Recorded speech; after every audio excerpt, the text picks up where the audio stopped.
Баршаңызға сәлем, сіздермен Айгерім. Бүгін мен сіздерге осындай өте тез жасалатын, жұмсақ, дәмі ауызда еритін сүзбелі бәлішті ұсынамын. Өздеріңіз видеодан көріп тұрғандай, осылай жұмсақ туралады, сондай нәзік және де дәмі сіздерге ұнайтынына сенімдімін. Тура осы рецептпен жасап көрсеңіздер, осы чизкейкқа сіздер сөзсіз ғашық боласыздар. Сол себептен міндетті түрде видеоны соңына дейін қараңыздар және де менің каналыма тіркеліп қойыңыздар. Ең алдымен біз қамырын елеп аламыз. Ол үшін бізге ұн, сары май, қант, қопсытқыш және де бір жұмыртқа қажет. Ал ішіндегі салмасына бізге сүзбе қажет, қаймақ, қант, әсемдеуге осындай қарақат қажет және де бір жұмыртқа қажет. Ең алдымен біз қамырын елеп аламыз. Осындай бір ыдысқа сары майымызды саламыз. Оның үстіне қантымызды қосамыз. Және де бір жұмыртқаны жарып саламыз. Енді осының барлығын қолымызбен мыжып осылай араластырамыз.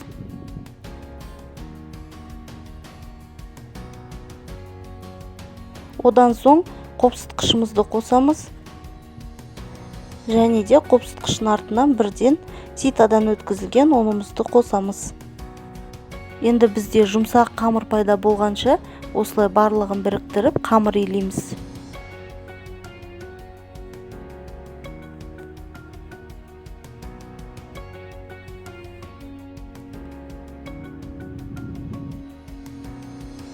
Міне біздің қамырымыз осындай жұмсақ болуы керек. Енді біз салмамызды дайындағанша осы қамырды салафанға салып холодильникке 20 минутқа қоямыз. Енді біз сүзбелі начинкамызды дайындаймыз. Ол үшін бір ыдысқа сүзбемізді салып аламыз. Оның үстіне қант қосамыз, қаймағымызды қосамыз және де бір жұмыртқаны жарып қосамыз.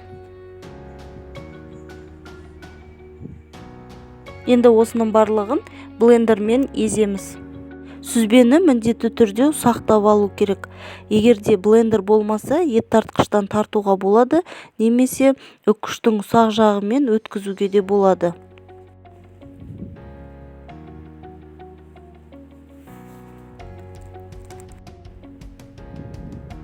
Біздің сүзбеміз тура осындай, міне бір келкі болу керек. Сүзбелі чизкейкті мен осындай формаға жасайтын боламын. Қамырымызды холодильниктен алып, осы формамыздың барлық жеріне қолмен осылай жайып шығамыз. Қамырды тура осылай шетіне шығарып жаямыз және де шанышқымен әрбір жерінен осылай тесеміз.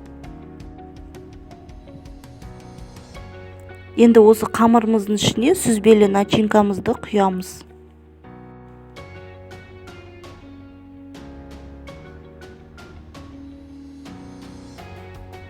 Енді барлық жеріне осылай жайып шығамыз.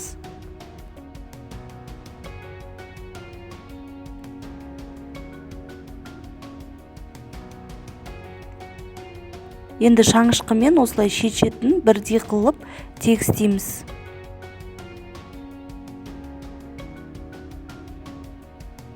Ендігі кезекте қарақаттармен сүзбемізді әсемдейтін боламыз.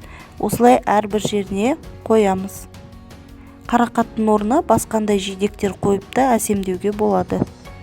Өз қалауларыңыз бойынша қарақаттың орнына шие, малина, ежевика, тіпті мейіз қойса да болады. Енді духовканың қызуына байланысты мөлшермен 25-30 минутта осындай әдемі чизкейк пісіп шығады. Тура осындай өте дәмді, жұмсақ, нәзік чизкейкті жасап үйренгілеріңіз келсе, менің каналыма тіркеліп, лайк басып, комментарийда пікірлеріңізбен бөлісіп қойыңыздар.